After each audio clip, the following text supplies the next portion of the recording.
While YoungBoy's star is beginning to rise, the deadly war on the streets of Baton Rouge is raging on. After departing from the crew TBG, Top Boy Gorilla, YoungBoy and his Never Broke Again or NBA collective would become bitter rivals with the former crew. And this situation was only complicated further by the ongoing drama between TBG and their original rivals BBG, Bottom Boy Gorillas, a crew which YoungBoy's cousin Boozilla was a prominent member of. Despite the two apparently having a falling out in 2015, it would seem that by 2016, Boozilla and YoungBoy's NBA crew had made things right, as Boozilla would post on Twitter that he'd forgiven, as well as tweeting warning people not to play with BBG or NBA, suggesting that these two crews were in alliance against TBG and any of their affiliates. But things would all come to a head for these warring groups at the end of 2016. On July the 16th, 2016, YoungBoy's cousin Boozilla drops the song Forgive Me, where he's dissing TBG and repping BBG, with lyrics in the song dissing another local rapper by the name of FL Dusa, saying Dusa is scared to walk through the South and that they're laying down the law in their area. It would seem that this lyric was taken as a personal challenge by his opposition, as just after midnight on November the 2nd, 2016, YoungBoy's cousin, 18-year-old BBG Boozilla,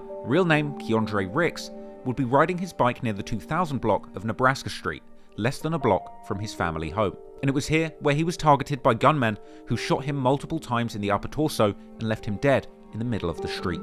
Boozilla's mother would go on to do a distraught interview with WAFB News after reports of the brutal killing became public. You gotta bury your child. This is so wrong when people kill kids. Kenya Taylor is still grieving more than a month after her son, 18-year-old Keandre Ricks, was shot and killed just steps away from his Nebraska Street home. It's like I'm dreaming and I haven't woke up yet. Like, I had a bad dream. I'm just waiting on the Lord to wake me up. Taylor walked us over to where her son's body was found, a place she's visited often, trying to make sense of the senseless killing. Then this way he must have fell it right here. Could have had blood all right here. Now, after this shooting, things get very complicated. It's widely believed that the murder of Boozilla was in connection with the ongoing feud that he had going with FL Dusa, with the majority of the comments on Boozilla's music video Forgive Me seeming to mock him, saying that he said Dusa is scared to walk through the South, and suggesting that this caused somebody to come through and take his life. Now, despite the differences they may have had in the past, naturally the murder of Boozilla would have devastating effects on his cousin YoungBoy and other members of NBA and BBG. So, unsurprisingly, it didn't take long for those on Boozilla's side to attempt to get revenge for his murder. Boozilla was killed around midnight on Wednesday the 2nd November 2016, and retaliation would come around 9.5 hours later, when around 9:30 AM, on the 2000 block of Kentucky Street, just a couple of blocks away from where the fatal shooting of Boozilla occurred, a vehicle containing YoungBoy and 3 of his NBA affiliates pulls up and starts shooting. Unfortunately, this attempt at revenge ends up going wrong, and somebody from YoungBoy's group ends up getting shot in the neck. Allegedly, NBA Joe. Police find a man suffering from a gunshot wound to the neck, saying he was shot in a different neighborhood just a few streets away. With rumors circulating, debating whether or not it was friendly fire from YoungBoy or his side hitting Joe, or the targets of their gunfire returning fire and connecting. And years later, the police report from the incident would even suggest that YoungBoy himself had been firing from the vehicle with an assault rifle. Regardless of exactly who was responsible, at this point the getaway car flees the scene, with the shooters and the injured man driving to the area of May and East Lakeshore Drive. Ultimately, this car would end up getting a flat tire and crashing at the LSU Lakes. Here, the shooters flee, leaving the injured man in his vehicle, where he's fortunately found by police and given medical attention. Naturally, it didn't take long for details of these outrageous back-to-back shootings to hit the news. At this hour, there are a lot of questions remaining around 2 Baton Rouge shootings. One left a teenager dead, the other ended with the victim wounded at LSU Lakes. Possibly 3 different scenes, and all 3 may be connected. That's what Baton Rouge police are trying to figure out. They've been interviewing witnesses, but so far they do not have any suspects. Just after midnight, Baton Rouge police went out to Nebraska Street. 18-year-old Keandre Ricks was found dead, lying in the street, shot multiple times in the chest. Neighbors in the area tell us they saw a silver-colored Hyundai with 3 people inside driving around the area late night and into this morning. Then, shortly after 9:30 this morning, police get a call from a man shot once in the neck around the LSU Lakes. When they finally found him, he was in a silver-colored Hyundai. He was transported to the hospital and listed in stable condition as of now. Baton Rouge police have said the shooting did not start here at the lakes. Instead, they're looking to see if 3 different scenes are all connected. The first was at Nebraska, well, just 8 streets over, or 0.4 miles away. Around 9:30 this morning, police say a man was shot in the neck.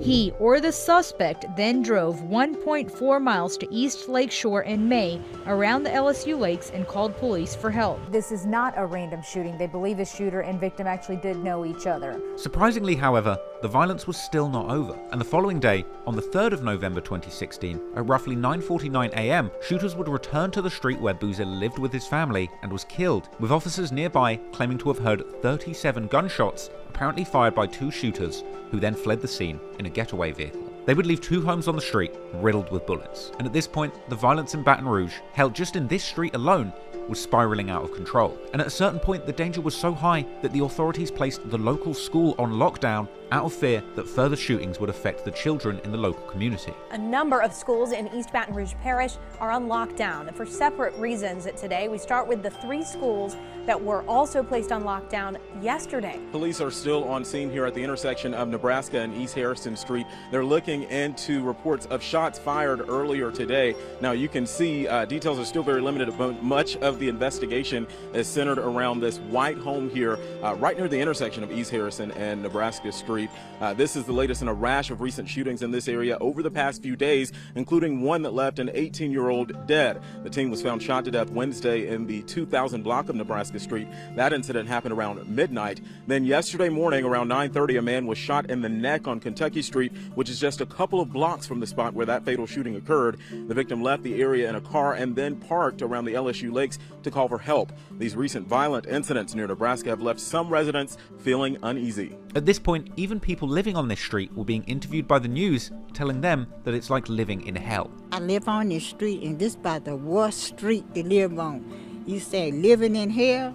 This is hell right here. The young folks don't have no respect for old Elizabeth. At some point, the shooting would stop, the smoke would clear, and local investigators would finally be able to piece together exactly what had happened and putting those involved in handcuffs. A 17-year-old man by the name of Trayshawn Coates would be arrested and charged with second-degree murder for the killing of Boozilla, along with a 27-year-old man by the name of Monty Carey. This was reported in The Advocate that also published an interview with Boozilla's mother. In it, she would claim that since the killing, her other children's grades have fallen in school and that they're suffering behavioural issues. And I thought that this was an important detail to include, because you have to remember that when somebody gets killed in a gang feud, it starts a chain reaction, and ultimately, this cycle of violence affects far more than just the victims. Whether it's their innocent relatives suffering depression following the incident, or surviving friends who vow to commit acts of violence in revenge, a vicious cycle is started when that first killing happens that only accelerates with more retaliation, dragging more and more innocent people into this deadly cycle of violence. Anyway, despite the rumours that FL Dusa was involved in the killing of Boozilla after he dissed him on the song Forgive Me, Dusa, real name Renard Clifton, would not be connected to this incident officially, though theories would circulate online suggesting that he was the one that sent the hit.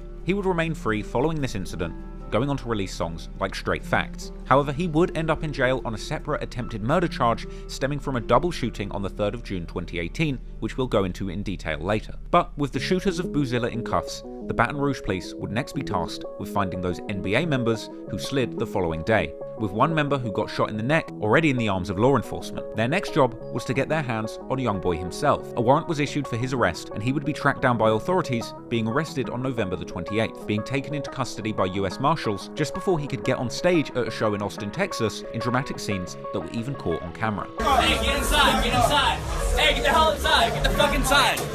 YoungBoy was charged on suspicion of attempted first-degree murder from the alleged drive-by shooting, while NBA Big B, real name Trulondrick Norman, was also involved in the shooting but wouldn't get arrested for his role in it until 2019. There was also NBA Ben 10, real name Ben Fields, who would also be identified as having participated in this drive-by shooting. As a result, following the arrest of the NBA crew and YoungBoy himself, the local news would begin to report on this dramatic takedown of one of Baton Rouge's most promising rappers. 17-year-old rapper Kentrell Gaulden, better known by his stage name NBA YoungBoy, is behind bars tonight after being taken into custody by federal authorities before a concert in Austin, Texas. Tonight, police say they've arrested 17-year-old Kentrell Gaulden, a rapper known by his stage name NBA YoungBoy, in connection to a drive-by shooting on Kentucky Street. Detectives believe those shootings may have been in retaliation to Rick's death and say more arrests are possible as they continue to investigate. At this point, YoungBoy would be taken back to Louisiana and booked into prison with a $200,000 bond being set. But the Baton Rouge police weren't done seeking justice yet, as the final piece of the puzzle would fall into place once police announced an arrest in the third shooting, which occurred on Boozilla Street the day after NBA members had attempted to get revenge for his death the previous night, with cops identifying 20-year-old Derek Geis, who was taken into custody, accused of being the getaway driver for 2 other shooters, being charged with attempted murder, attempted second-degree murder, aggravated criminal damage of property, illegal use of a weapon, and simple criminal damage to property. And he would ultimately end up pleading down to a lesser weapons charge and getting only 2 years in jail, with cops ultimately identifying one of the shooters in the case as Michael Odenyinma, as well as, shockingly, Trayshawn Coates, that very same person who was charged for the Boozilla murder just the day before. Which means that if true, the person that killed Boozilla did it, got spun on by NBA, and still went back the very next day and shot up that same block again. But unfortunately, due to him being just age 17, there was never any public reporting on whether or not he was found guilty for these crimes or sentenced. The murder of Boozilla and days of deadly violence that followed truly rocked this Baton Rouge community, as well as those connected to the victims. Many NBA members would get RIP Boo tattoos on their necks, and others would be seen toting guns at Boozilla's grave. Regular celebrations would be held called Boo Day on his birthday in his honor, and at the 2018 celebration of Boozilla's life, his mother would speak to a crowd, delivering some poignant words to a number of friends and family who had gathered in the area. It's just my baby time to go. Yes, it hurts. But the good Lord called him home, so he in a better place, and they asked him to come back here when he much want to come back here. He just gonna wait on us to come up there, so y'all gotta do good, so y'all can make it to heaven. He was like, do this for the Lord. I know a lot of people out here doing a lot of stupid things, and I ain't gonna tell y'all don't handle y'all business, but if they ain't coming at you, don't worry about it. But if they come at you, you handle your business. That's all I can tell you. But all I'm gonna do is I'm gonna pray for all of y'all, pray y'all make it home safe, and pray for y'all every day. Because I don't want nobody to go through what I'm going through, because this really hurts. This like about to send me insane. Like some days I do good and some days I have my bad days, and today just a good day. But I don't want to see nobody mama going through what I'm going through, nobody's siblings, nobody's family, nothing, because that really hurts. They like when somebody do things like that, change the person's whole life. You think you don't hurt that person, you ain't hurting that person because it ain't meant for them to be here, they gonna leave here. So that person at peace, but that person's family is suffering. So all I want y'all to do is do good, get y'all education, be the best y'all can be. The sky's the limit. Whatever y'all want to do, y'all do. It's important to remember that no matter how many songs or social media posts glamorize the sliding that goes on between these gangs, behind this are grieving families, mothers and siblings who have to live with the consequences of these split-second decisions. And as she said, when somebody dies in the gang wars, that person who died is at peace.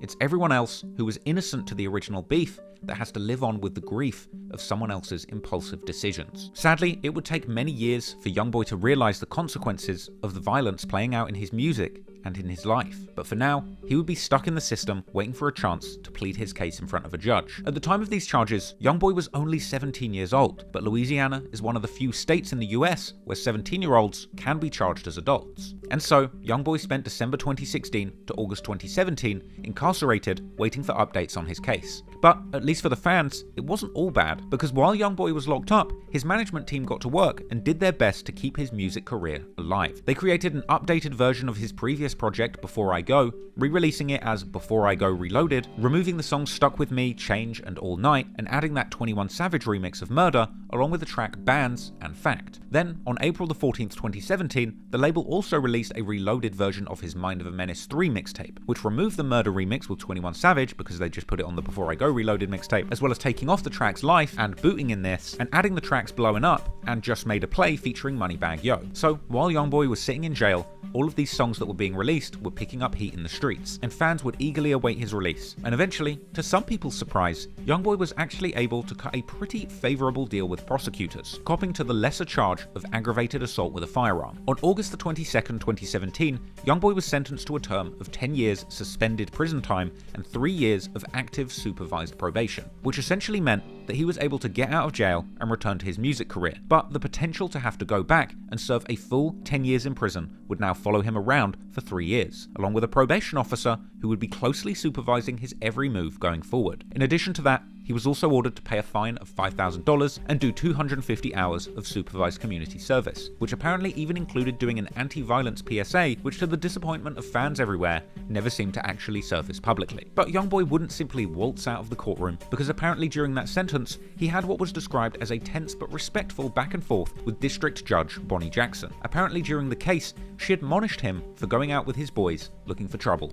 and finding it. But YoungBoy, to his credit, kept his cool during this exchange, taking full responsibility for everything that had gone down in the incident. Judge Jackson went on to say that she didn't care about YoungBoy's celebrity status and suggested that his rap music wasn't helping the high rates of violence in the community that he was coming out of. The judge would tell him directly that the genre of music that he makes has a lot to do with the mindset that people have, suggesting that it normalized violence. Apparently, YoungBoy actually interjected at this point, reminding the judge that nobody had actually died in the incident, with the judge clapping back, saying that he's lucky that he's such a bad aim and that he wasn't facing first-degree murder charges. It's also worth pointing out that the court did hear about how YoungBoy had been trying to make a difference in his community by looking after his mother, buying her a home, and giving out school supplies to local children. The judge would then make a smearing and condescending remark about the fact that YoungBoy had 3 kids at 17 years old. In response to that dig by the judge, YoungBoy promised to do right by his family, and once YoungBoy accepted his plea, he would be released from jail ahead of the actual sentencing, being welcome homed by hotshot rappers like Boosie and Young Dolph. YoungBoy would be seen fresh home on social media,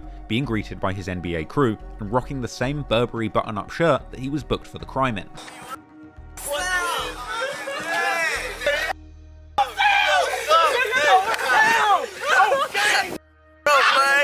Say where my new boys at, man? On Montana. What up, Meg, man? What's up, baby? I'm cool, man. Austin, Texas, man. We got see what the deal is. Being greeted outside jail by Montana in a white Maybach. Man,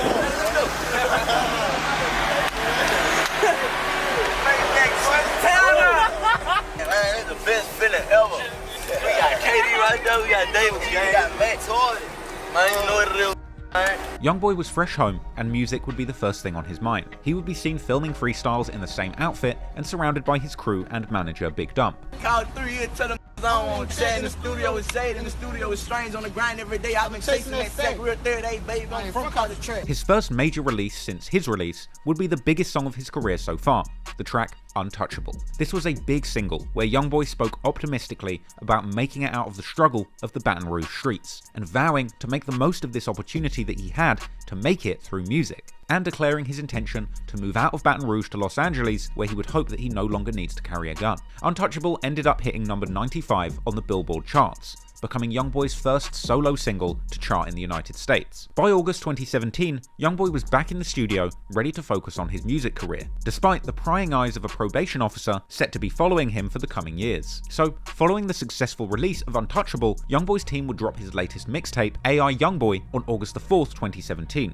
a project which would end up landing at the impressive number 24 on Billboard's 200 album chart. This also included another popular single, the track No Smoke, which surpassed Untouchable and ended up landing at number 61 on Billboard's Hot 100 singles chart. YoungBoy was storming the charts and seemingly attracting the attention of both labels and other rappers. Funnily enough, on the song GG, YoungBoy seemed to suggest that Chicago rapper Lil Durk and his collective had tried to sign him to his crew and record label OTF, or Only the Family. But YoungBoy would have bigger ideas than signing to another rapper, as only days after YoungBoy's sentencing went public, it would then be announced that he had officially signed to Atlantic Records in a huge 5-album contract reportedly worth $2 million. And YoungBoy would seemingly celebrate this deal by purchasing a tiger and telling fans that he got paid a big bag.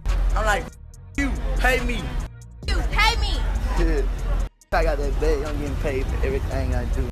So, despite losing his cousin Boozilla and very nearly losing his freedom attempting to get revenge, in the end, YoungBoy would escape a long prison sentence, returning to the music career that was buzzing before he went to jail and taking it to new heights, landing chart positions on Billboard and a multi-million-dollar deal with a major record label. Things were on the up for the NBA crew, but despite the wins they were having in the industry, there would still be tension in the streets, as YoungBoy had a whole host of enemies who would be dissing him while he was locked up, and desperate to see him fall when he was released, with the NBA crew ultimately taking drastic action to protect their star prospect. If you found that clip interesting, please hit the like and subscribe button, and if you want to watch the full-length version of this video, check out the documentary on my main channel, Trap Law Ross, and if you want the uncut version of that documentary with 30 minutes of footage I cannot show you on YouTube, then head on over to patreon.com/traplawross, where you can watch all of my best videos completely uncut for just $2. And if you want to keep in touch and get updates on the next documentaries that I'm going to be dropping, make sure you follow me on Instagram at traplawross. Appreciate it. Peace.